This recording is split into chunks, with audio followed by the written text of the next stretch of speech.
Hello, everyone. Welcome to the 21 Hats podcast. I'm your host, Lauren Feldman. This week, Shawn Busse, Paul Downs, and Liz Picarazzi talk pricing, specifically how they use an anchor price, the first number they offer prospective customers. Do they anchor low to avoid scaring anyone away?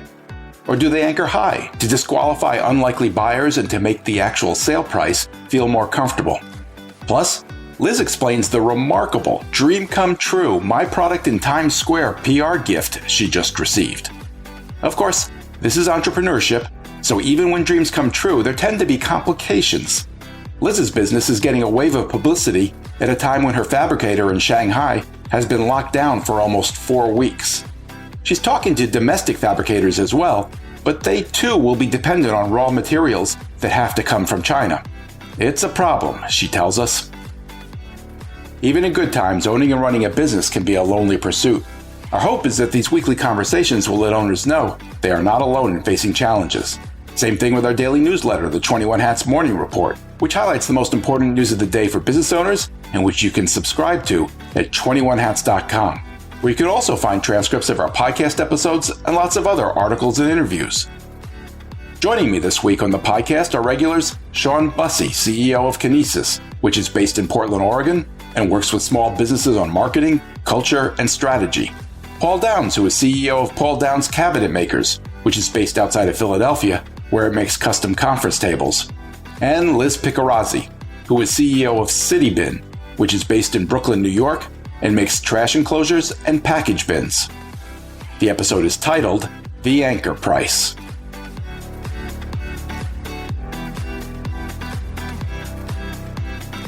Welcome, Shawn, Paul, and Liz. Great to have all of you here. Liz, I'd like to start with you. The last time you were here, you told us about a lot of stuff you had going on, a contract with the Times Square Business District, another potential government contract, a deal to white label your enclosures through another business. What's going on? Anything happening?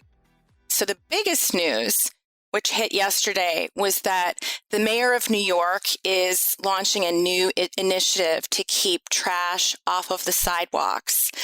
And Times Square is the first place where it's happening. And he held a press conference to announce the new bins that will be deployed in Times Square and other places in the city. And guess whose bins those are? City bins? City bins. Nice. Fantastic. Yes. Just City Bin? Well, so far, yes, it's just us. Nice. But this was the sort of media event. If I were to dream of what I wanted for PR, I would never have even imagined this, where the mayor is there with a lot of his commissioners, with a lot of city council members, and he literally is standing right next to My Product in Times Square. So that's like the biggest news for me. Did that get picked up widely? It did. It got picked up very widely. TV, publications? All of it. All of it. Is there any way to measure, Liz, the impact of all of that? I mean, I know it's too early, but how are you thinking about all of that attention that you got?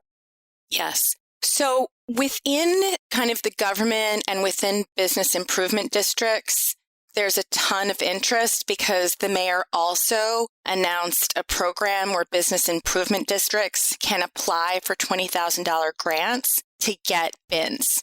And really the only player in town is CityBin, unless they were going to go on an exhaustive search. So I can look at the interest from bids. I'm also looking at clients that we had estimates out to that now really want to buy because they saw it. There's definitely more forms coming in through our website, which is often how we measure things, traffic to the website. So it's really, really booming. I think that a couple weeks ago we were talking about your plans to distribute nationally and issues with that. And I'm pretty sure I said New York City is a huge market. And maybe you should just concentrate on that. So I just want to put down that marker that I was right. Paul. Like you're going to be able to sell one of your things to everybody in New York, and that's a gigantic market. So congratulations. Thank you. Thank you. You were definitely right on that. And Paul, I remember when you advised me a few years ago, before I made my product prefab in a kit, whether or not I would sell nationwide. And you were very cautious. But I went ahead with selling nationally anyways. But I do agree with these sorts of municipal potential buyers. If I only have the city of New York and I don't want to grow like crazy, I'm probably going to be gangbusters for the rest of my life. So that is a little bit of the challenge, is ramping up. But I think New York City on all levels is a great market. I'm into government now. I'm already in residential, working with property managers and architects and developers. I really don't want to spend any time going after Chicago or LA or Portland or any of the cities I thought of before, unless it's total organic traffic coming our way. But I'm certainly not going to spend any time or money trying to get in other markets after this happened. What does this mean for your bear experiment? So the bear experiment is still happening. We don't have it scheduled yet. Remind us what that is, Liz. Yes. So we've created a bear-proof version of our flagship trash enclosure, and it's made out of steel. It has special handles on it, and it's meant for all of the potential customers who've asked us for bear-proof over the years. That's why we decided to prototype this. This would not be in New York City, I'm guessing.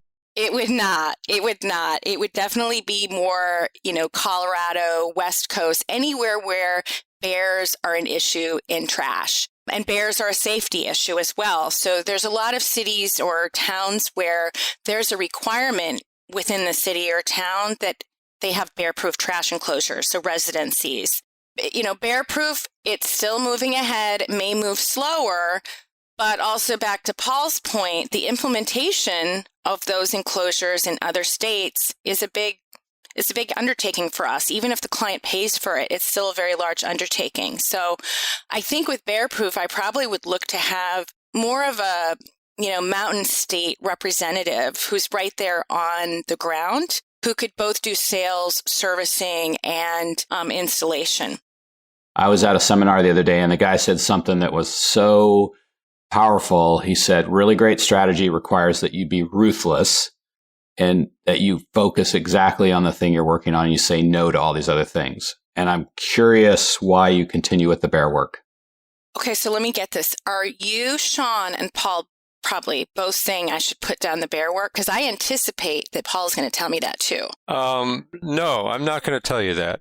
I'm not advising. Okay. I want to understand your reasoning, and I am asking a bit of a leading question. Here's my thought on it, which is you've come this far, and being able to say your thing is bear-proof is actually just kind of impressive in itself. So it may be that whatever you learn about keeping bears out of the trash is actually extremely useful in Times Square. What are you saying about New Yorkers, Paul?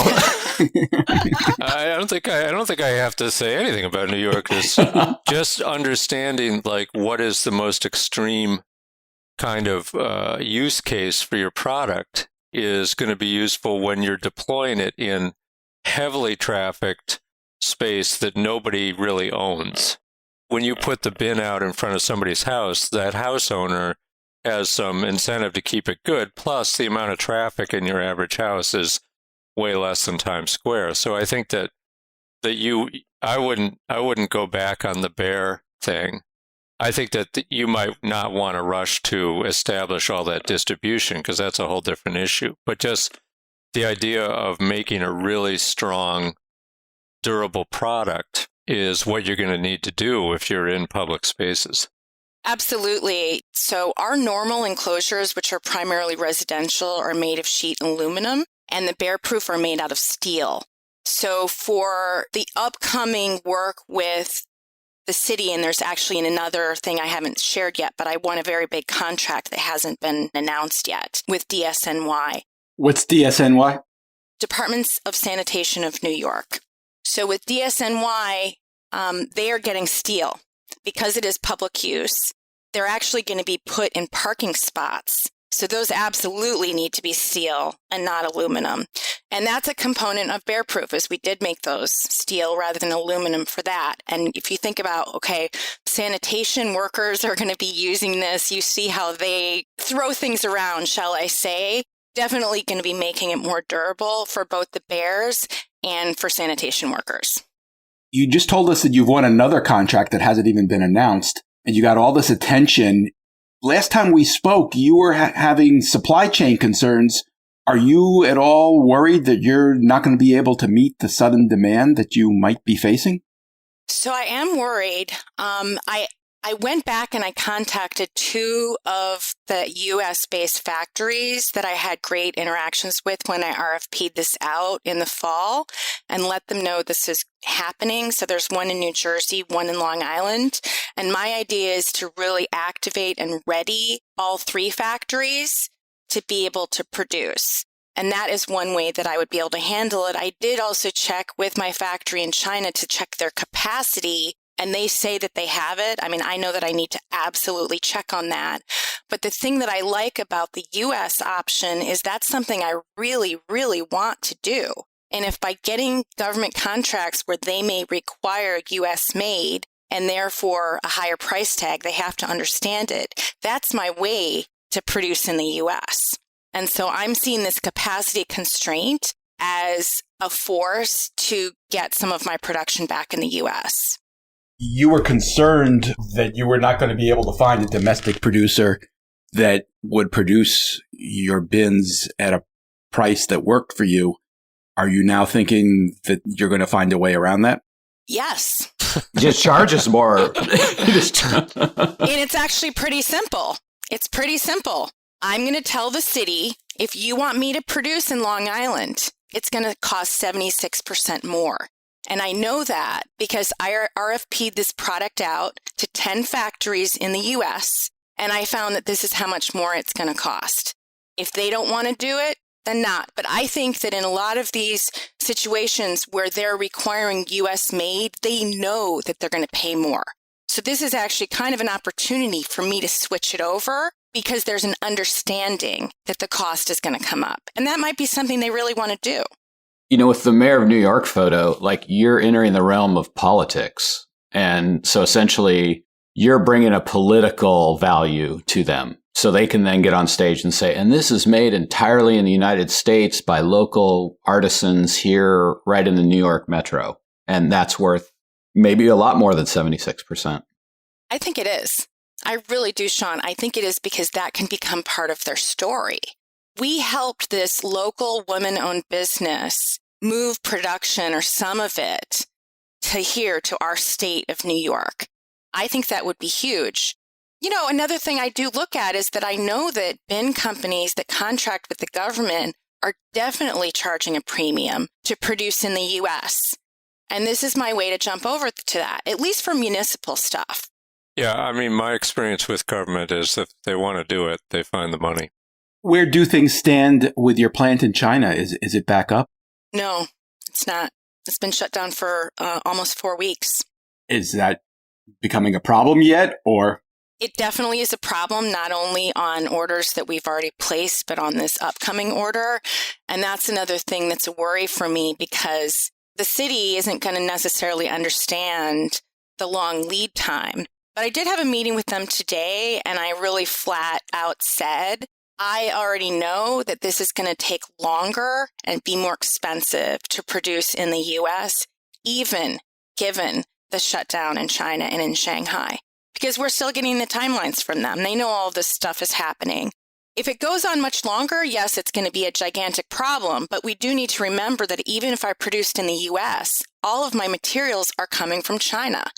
All of my sheet aluminum, all of my bamboo boards, all of my hardware. So those supply chain problems are hitting all of my materials, regardless of where I produce.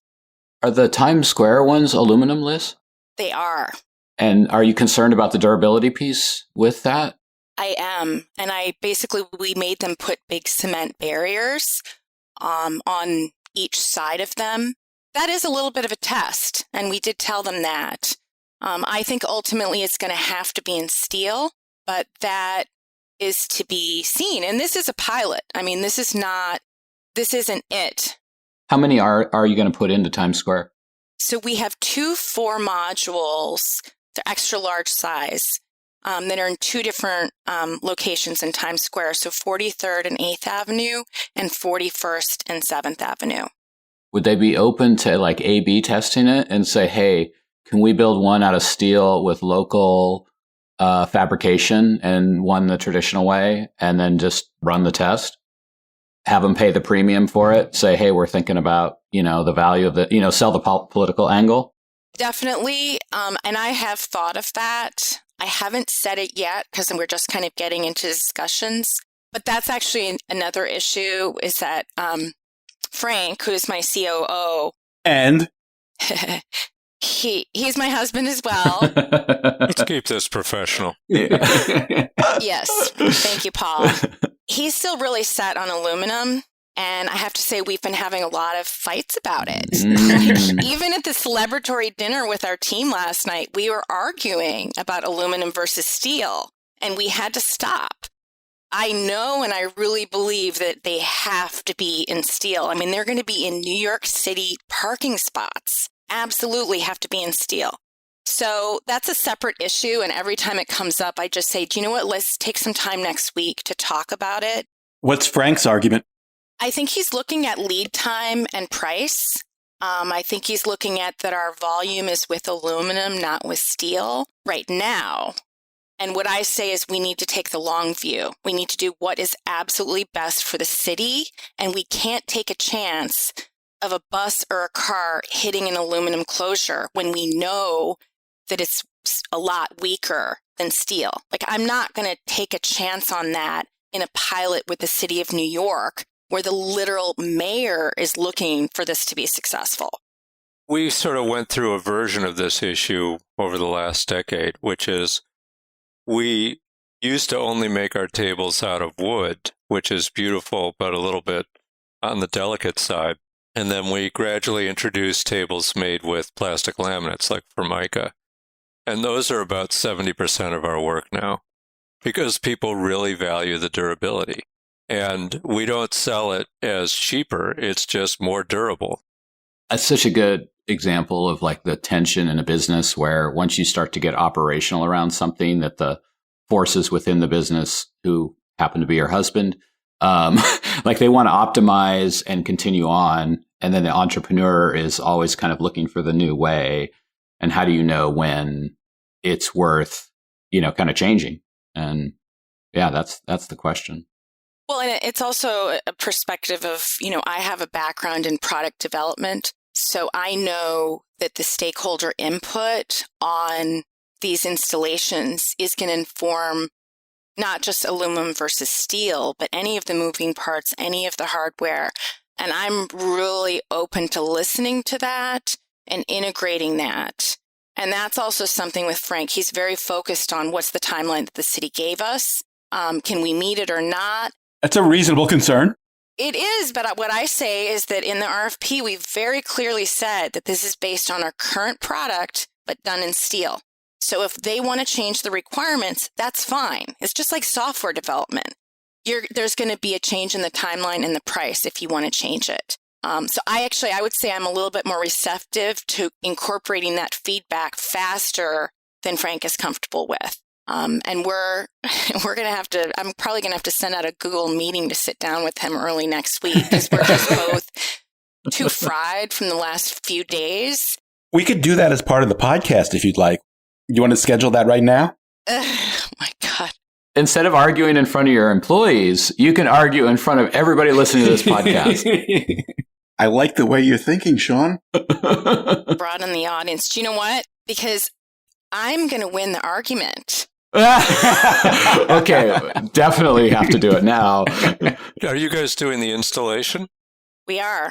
Yes. So that's one thing I've looked at. And is there any issue with non-union labor or union labor? Because that's something we run into when we operate in New York. I mean, I don't. I'm using my current team and I'm going to be growing that team, but I've never heard anything about a union requirement. I don't think we're big enough for that. I would default assume that anything that's being done in association with the city of New York is going to have a union labor requirement somewhere. But you should definitely find out because that's not something you want a surprise about. Is there a way to prepare for that, Paul? Yeah, start collecting large amounts of money. You know what? Either that or included in the bid. Because I know that any of my competitors that had to pay for union labor. They would have the same expense. It's just the way it goes. And we've done a bunch of installations, and there's plenty of companies that will do it. It's not hard to find union labor. It just costs more, that's all. So, as I said, I would be extremely surprised if there wasn't a requirement somewhere to do the installation with union labor. Maybe not initially when it's a pilot, but once you get to the real thing. No, that doesn't make any difference. When the union guys are out there preventing your truck from being unloaded or whatever, they don't give a damn who you are, how big or small you are. They just want to make sure. I mean, they enforce these things. So we get around it by working with our clients very carefully. If it's a construction site, there's no way around it. And if you're just like sneaking in months after everybody else has gone home, that's a little bit different, but you're always taking a risk. Well, luckily you haven't had any publicity about this, so they probably don't know about it. No, they'll know. And particularly your contract with the sanitation department, you want to make sure you understand what the terms are of that. I actually have one more thing to say about the servicing and the installation. So I'm actually seeing that as a really strong revenue source over time, because it's not just the actual installation of it when you're talking about municipal, it's also the servicing. So having a servicing contract. So currently about 15% of our revenue is actually from installations. So that's huge. So if this was rolled out further, we are doing all the installations and I get them on a service contract, that's essentially almost like recurring revenue subscription, which if you listen to, and Lauren, I don't mean to offend you, Built to Sell Radio, is they say always build your business so that an acquirer sees that you have a guaranteed revenue stream, whether it be subscriptions or government contracts, which do tend to be kind of evergreen. So that's one thing where I look at this expense of the installation as, let me get this right, because this is going to become a source of recurring revenue if I roll this out to the city. I'm going to ignore that comment, Liz. You can edit it out. No problem. Why? No, I'm kidding. Actually, that's John Warrilow, right? Built to Sell? He's terrific. Yeah. It's a great program. People should know about it. I love that one. It's like probably far off for me. He'll see, but I'm building things I'm trying to think of it that way. I'm super curious because you are going hard at a B2B play as opposed to B2C. Are you thinking about just really shifting your resources and just kind of downshifting the B2C stuff? I don't know yet. I don't think there's a trade-off, actually. I mean, we do a ton of what I would call B2G work, which is, dealing with government as a client is just a different issue. But there's no reason why you can't mix them. We do it every day. Yeah, but your business is more mature and has more revenue. It seems like you're in that stage of your business where you have to make decisions and trade-offs. But maybe I'm wrong. I don't know. No, you're right. No, you actually are right. And I've been thinking a lot about that because the customer acquisition costs with residential is a lot higher than with B2B and government. And I am resource constrained. I do need to figure it out. I do need to hire more people. Would you take investment? I don't think so. I don't want to. Well, speaking of money, you told us at the beginning of the year that your goal was to double revenues this year. How does all of this affect that goal? It definitely helps us. It helps us a lot. It's definitely, yes, it's going to get me to 2x this year.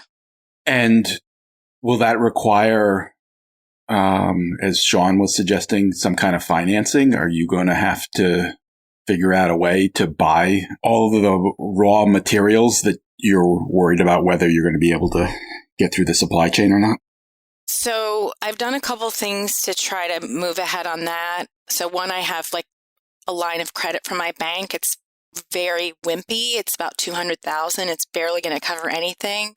But I do have that. And then I also contacted the Brooklyn Chamber of Commerce because I know that they can help WMBE contract winners with financing. WMBE? Yeah, Women Minority Business Enterprise. So I'm certified as a woman-owned business in New York City. And, with that certification gives me access to certain financing tools that I don't think that men sorry, you guys, that men don't have.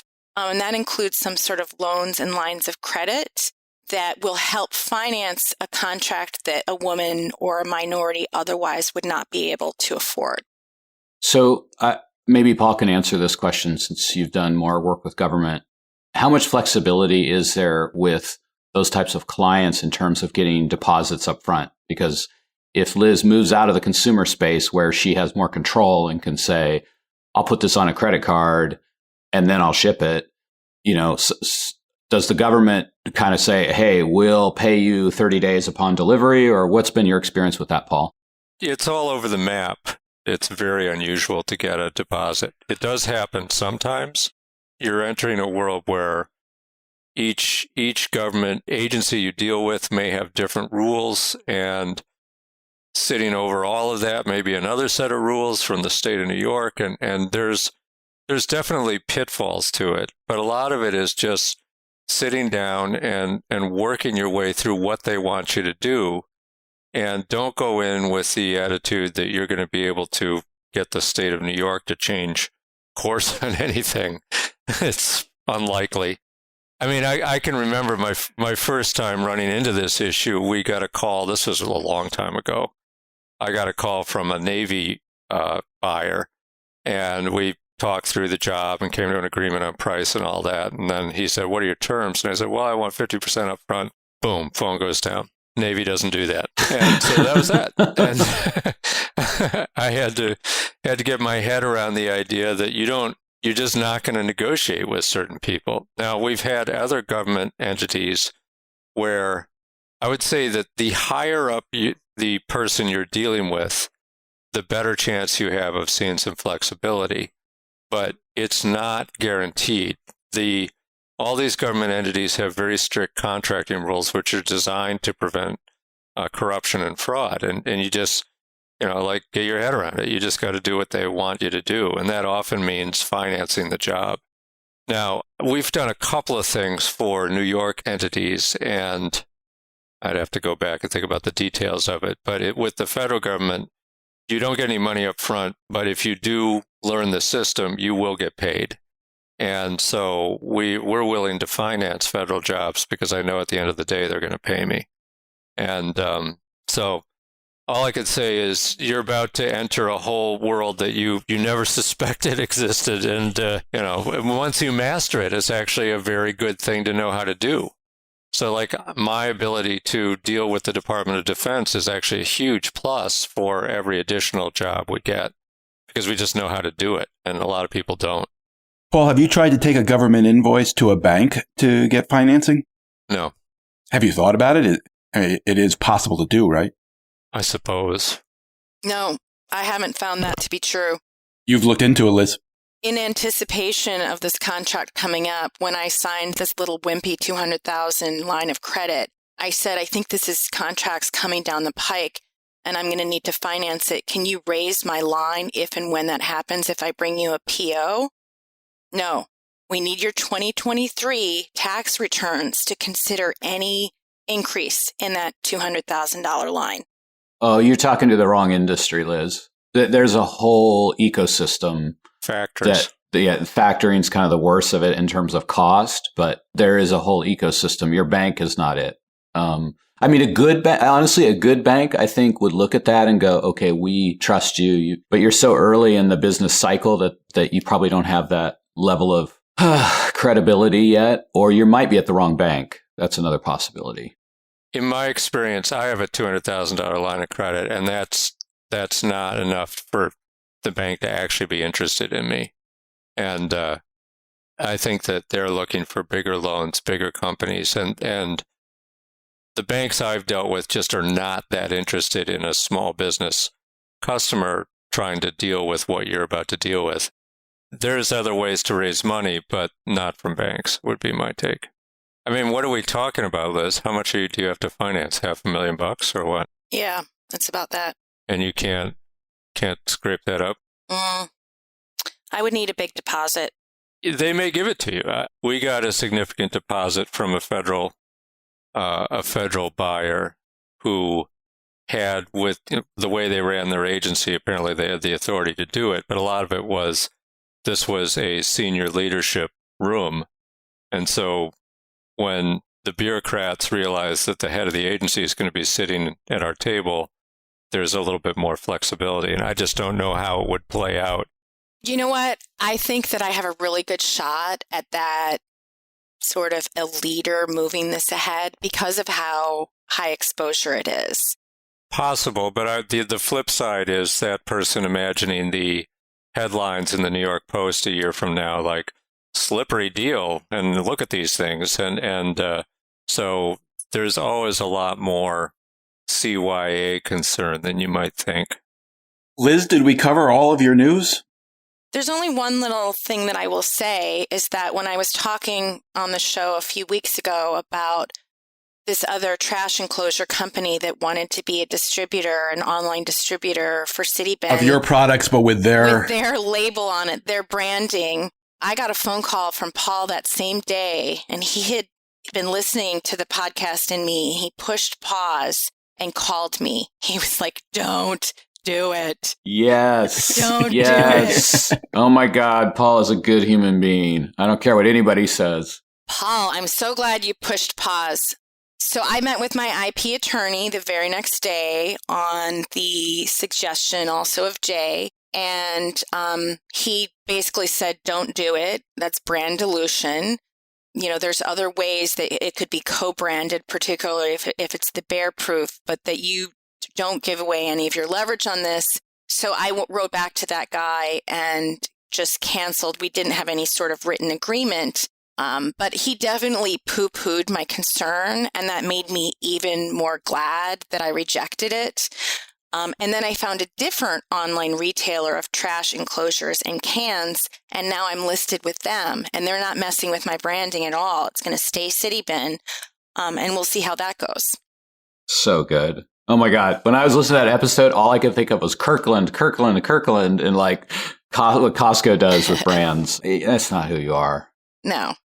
Let's move on to another topic.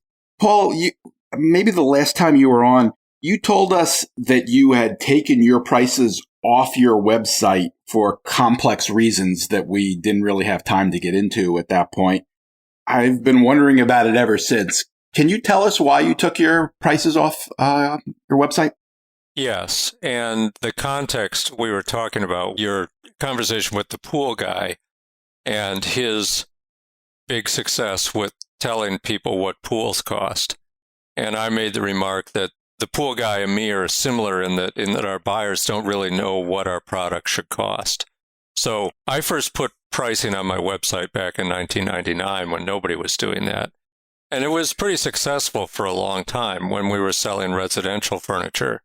And then when we started selling more conference tables, more B2B and B2G, we actually put all the pricing up for those tables as well. And I even built into one of the versions of my website a little quote generator where people could just put the parameters in of a table and then a number would pop out.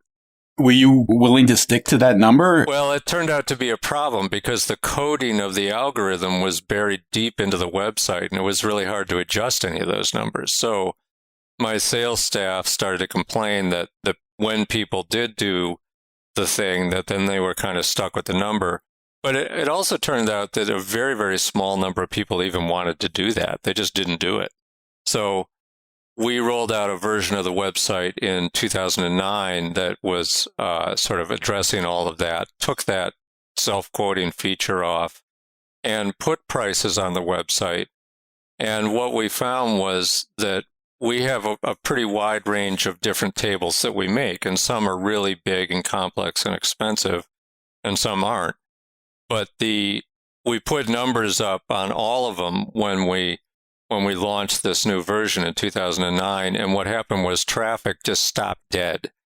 And it took me a little while to figure out what was going on, but what it was is that people would come to the site and they would look at all the things we were showing, and they would inevitably click on sort of the biggest, fanciest thing, the coolest table, and then there would be a number associated with that would be jaw-dropping for a lot of people who just didn't have any idea what a table could cost. And then they would just go away. How did you figure that out? How did you know that was what was happening? Well, we took all the pricing off after about a month, and lo and behold, people started calling again. So it was a guess as to what was happening. We could see which tables were most clicked upon. And it would be, a table we made for the World Bank or a table we made for some giant crazy thing. And then those are expensive. Those cost hundreds of thousands of dollars. So we were losing the opportunity to have a conversation about pricing with our clients. They were just scurrying away. And when we took the pricing off, then people didn't know what any of this cost, and they would call us and be like, the number one question we get from people today is, what does this table cost? And so we can at least have a conversation where we tell people what that particular table cost, but then put it in the context of what they need.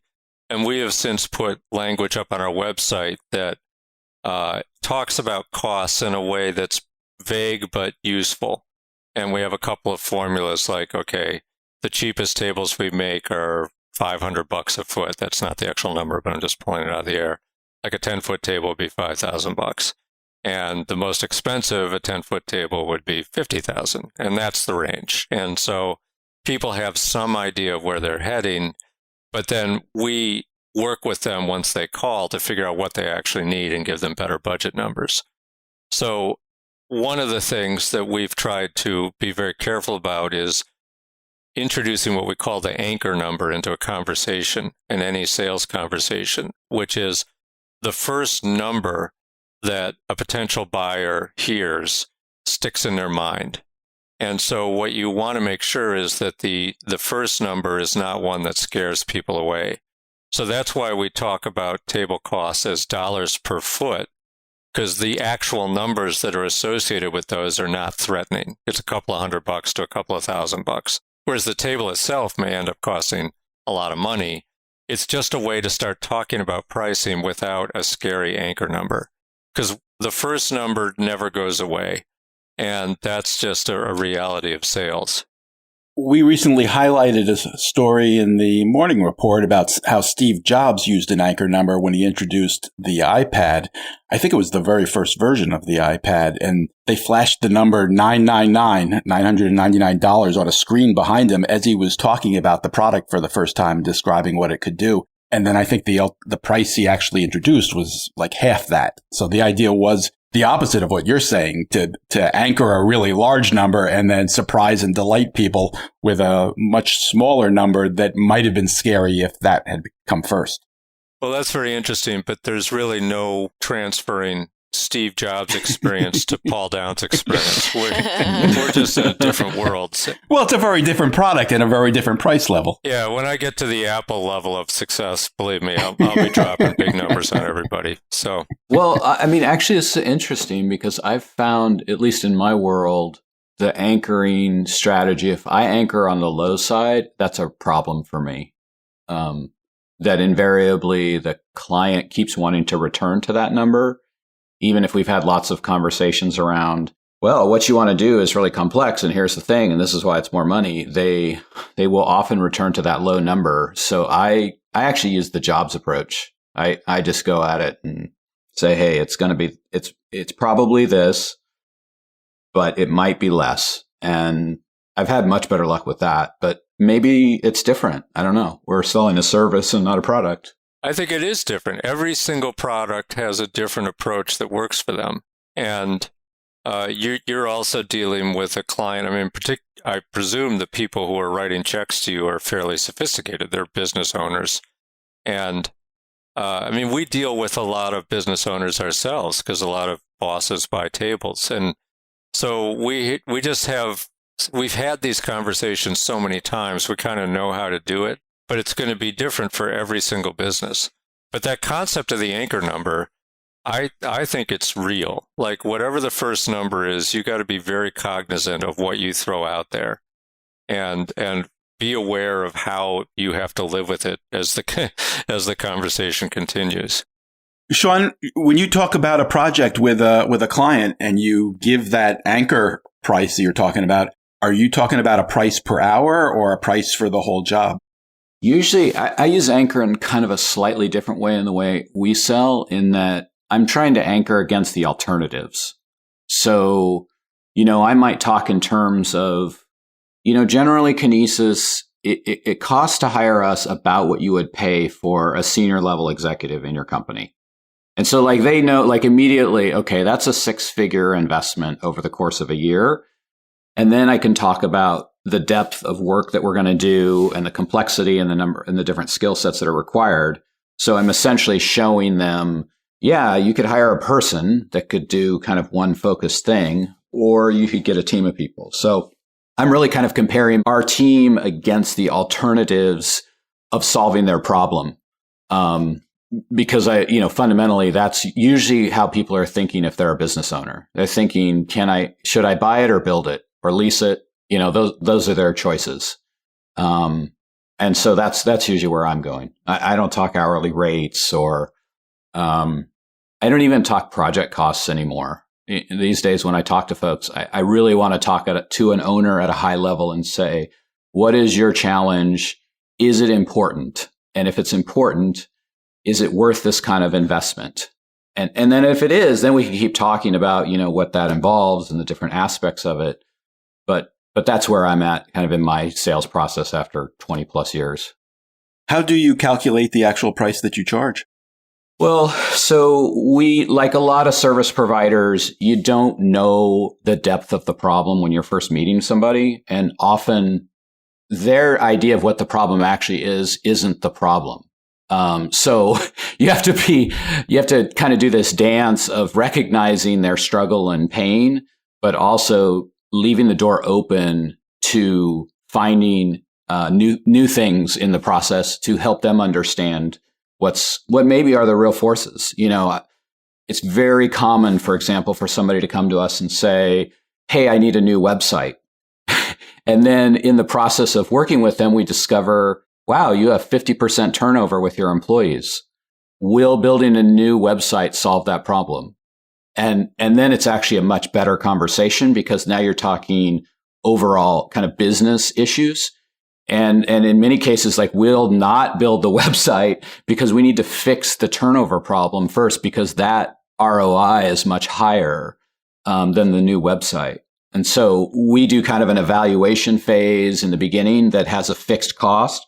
So clients know exactly what they're going to pay and they know exactly what we're going to do.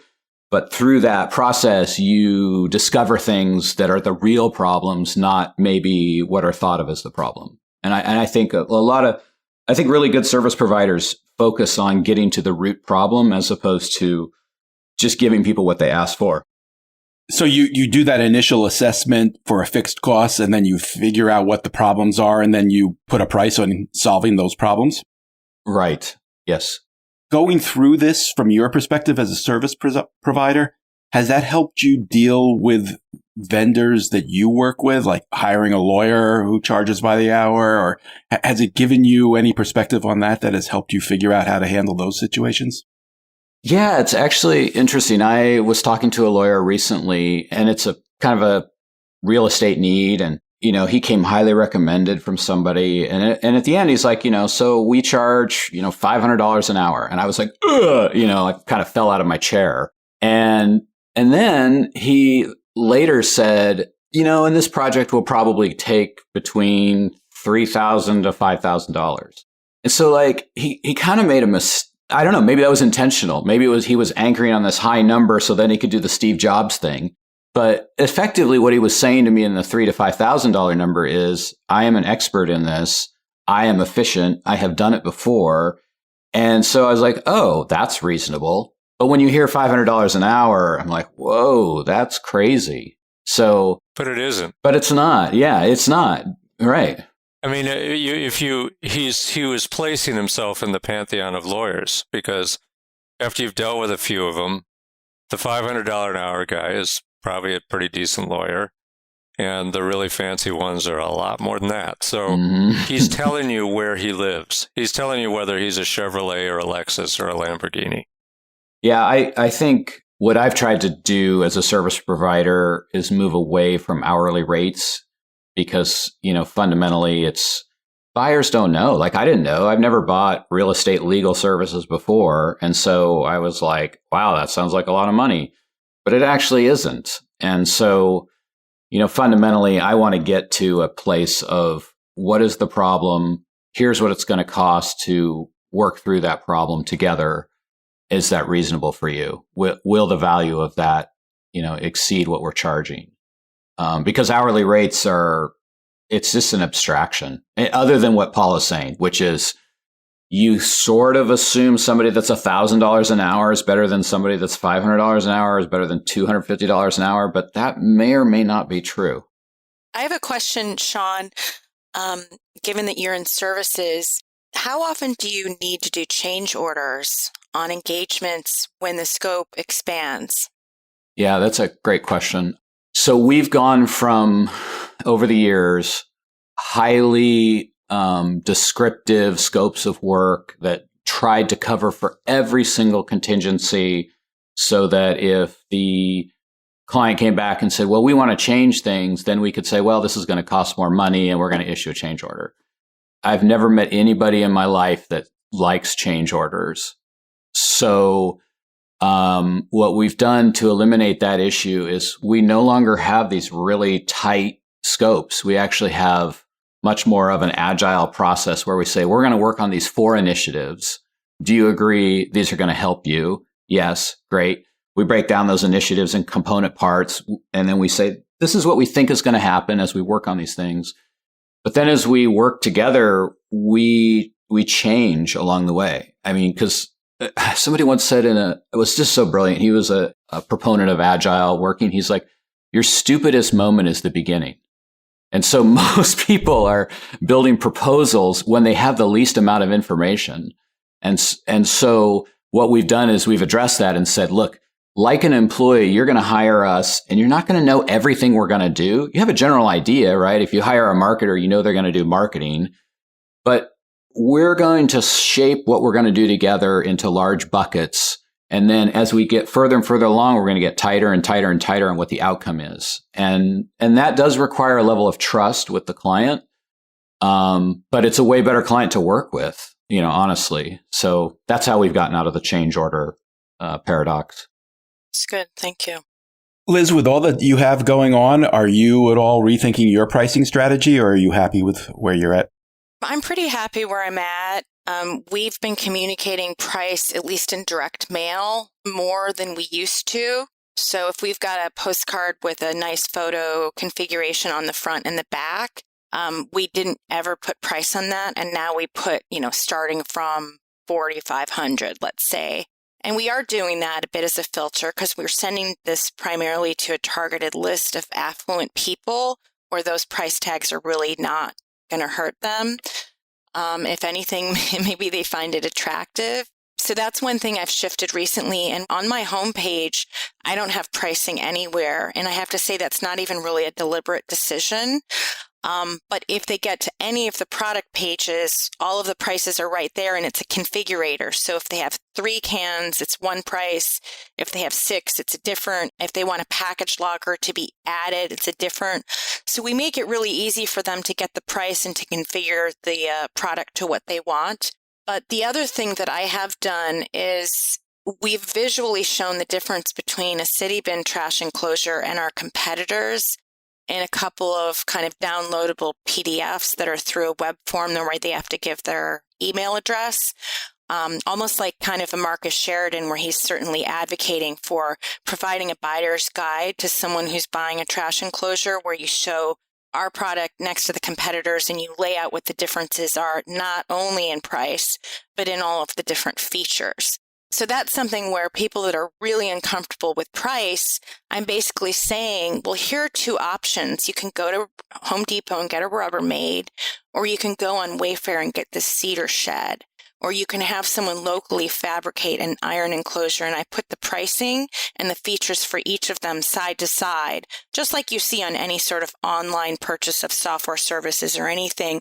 And that helps get over the price objection, because then I'm putting my product next to a Rubbermaid plastic shed. And that's what makes the point. I remember seeing something years ago. It was a study on conversion rates and whether companies put their pricing online. And it was crazy how much more effective it was when pricing was transparent. And I think the challenge is that, you could read a book that tells you do it this way, but it's probably specific to that business. And so I think every owner has to kind of figure out the right path. And I think Paul's method of ranges of prices is really cool. I think your strategy of anchoring against other options is really cool. I'm actually thinking about it for us too. We've never put it on our site, but I'm just like, I just want to engage with owners who kind of understand like the value of investing in something meaningful. And, if they see that, great. And they're excited by it. If not, then they move on. But I don't know. We'll see. I think that's probably least appropriate for you, Shawn. Who is it that you imagine is going to look at your website and either leave or stay because there's a number on there? I just don't. Yeah, I mean, it's a tough one. In the past, where we've really focused on getting lots of leads through the website, the amount of energy I have to spend on disqualifying leads is really high. And then, kind of currently, it's just not performing at the same level I'd want it to. And we need to do just a major overhaul on it. But I have found it's been my experience when I talk to owners and I say to them, these are the things we're doing. We're working across marketing, culture, brand, value, and generally the magnifier of the work together is exponential. It is way more powerful than hiring one person. If you're interested, I could totally talk to you about it and I could give you case studies, and like 80% of them are probably like, oh, that's kind of scary. But then 20% are like, that's really interesting. And then those are really great customers. And because our model is a recurring revenue model, we keep customers for 3, 4, 5, 10 years. If we get, even if it's just 20%, those are fantastic clients versus the highly transactional nature of most service providers where they're kind of always looking for new customers. I've been all about recurring revenue for the last 10 years and right fit customer. I just don't want to go back. So part of me, thinks the pricing piece is a way to like attract the right customer, not the shopper who's looking to, build a new website. But I could be wrong. So you personally have these conversations with people who contact you? Yeah. Well, that's one thing you might want to think about. So I've tried to grow the number of leads we have, and we're currently on track to have about 1,200 this year. So I hired someone to have that conversation. He's worked for me for 6 years now, and his only job is to take the initial contact from whoever and then get in touch with them and have a conversation with them and see whether they're suitable. And when you're not doing it yourself, it's a lot easier to do. So then you can concentrate on growing the amount of traffic and, A/B test, do whatever you want to do. But then there's somebody else whose job is just to execute that one thing. So, because I think that the response to an inquiry is the most critical part of the sales process, and it's really underinvested by a lot of business owners. They think, okay, I got to put a ton of money into my website, and they try to do the whole sale on the website.